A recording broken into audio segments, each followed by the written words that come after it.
हमारी जो इस वक्त हालत है कि नफ़रतें पैदा की जा रही हैं मजहबों में, इन नफ़रतों को ख़त्म कर और फिर से हम में इत्तेहाद और इत्तेफाक रख।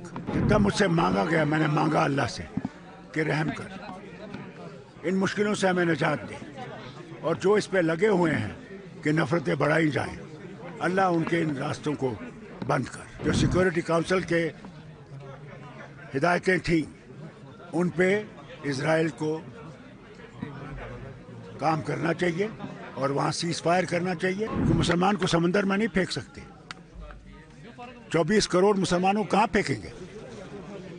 इसलिए मुसलमानों के साथ भी बराबर का सलूक कीजिए। मैंने जनाब जितना मुझसे हो सका मैंने दुआ मांगी अल्लाह के दरबार के सामने, नबी करीम सल्लल्लाहु अलैहि वसल्लम के दरबार के सामने, कि अल्लाह हमारी मुश्किलात को आसान कर, हमारे लोगों को भाईचारे में रख। हमारी जो इस वक्त हालत है कि नफ़रतें पैदा की जा रही हैं मजहबों में, इन नफ़रतों को ख़त्म कर और फिर से हम में इत्तेहाद और इत्तेफाक रख।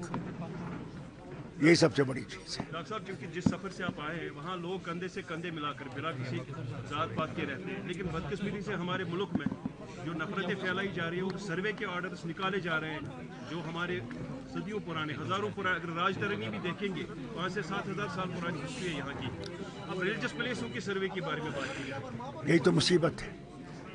जितना मुझसे मांगा गया मैंने मांगा अल्लाह से कि रहम कर, इन मुश्किलों से हमें निजात दे, और जो इस पे लगे हुए हैं कि नफ़रतें बढ़ाई जाएं, अल्लाह उनके इन रास्तों को बंद कर। फारूक साहब, उमर साहब की गैर मौजूदगी में यहाँ पे 2 सरकारी मुलाजमीन को बरतरफ किया है एलजी इंतजामिया। जनाब हर एक चीज़ पे हुकूमत नज़र रखेगी, देखेगी किस वजह से ये हुआ है, क्यों हुआ है, वो हुकूमत देखेगी।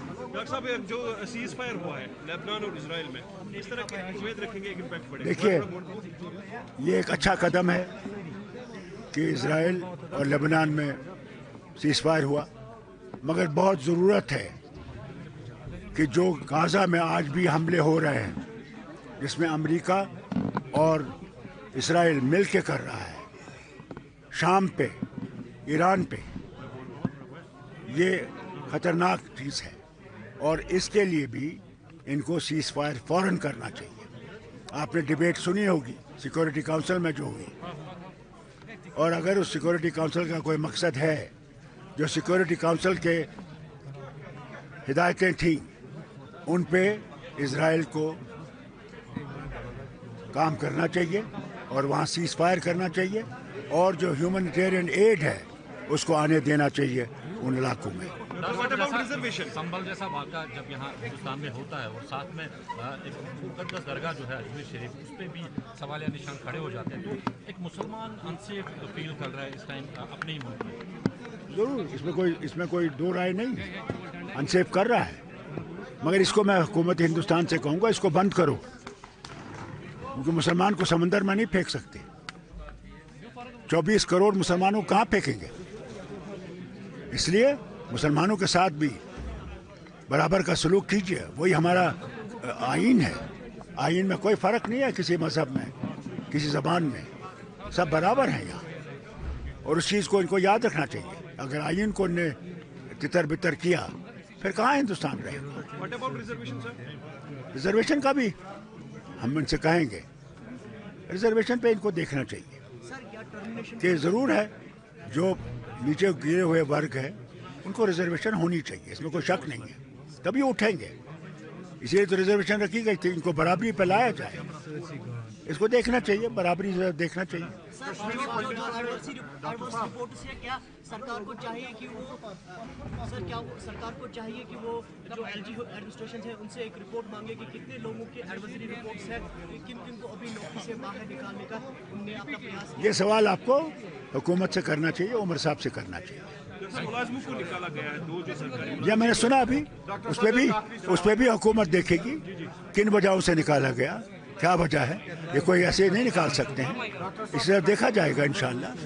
ये जो यहाँ की रीजनल पॉलिटिकल पार्टीज है वो मुसलसल नेशनल कांग्रेस को टारगेट बना रही है कि जब से हुकूमत बनी है इसको एलजी इंतजामिया डोमिनेट करने की कोशिश कर रही है। अल्लाह ताला करे, मैंने उनके लिए भी दुआ मांगी कि अल्लाह ताला उनको सही रास्ता दिखाए और सही रास्ते पे लाए। हम लोगों के मसले बराबर हैं, उसमें इनको भी मदद करनी चाहिए। तनकीद से कोई चीज़ फैसला नहीं होता है। तनकीद सिर्फ तनकीद करने के लिए कि अपने आप को बनाने के लिए, वो सही नहीं है, वो रास्ता गलत है। any process for Kashmiri Pandits? Kashmiri पंडित समाज ने एक सोसाइटी बनाई है जिसमें उन्होंने केंद्र सरकार को एक लेटर लिखी है, उसमें कहा कि हमें फ्री कंसेशन पे जमीन दिया जाए, हम वापस लौटेंगे कश्मीर। तो क्या कहेंगे? देखिए, जब मैं भी वज़ीर आला था, 370 भी था, हमने कोशिश की उनको बसाने की। उस वक्त हालात बहुत ख़राब थे। कौन रोकता है कश्मीरी पंडित को यहाँ आने से? जहाँ जितनी भी जमातें हैं उनने कहा इनको आइए, घर आइए, उनका फैसला है आएंगे कब आएंगे, ये उनका फैसला है, ये हमारा फैसला नहीं है।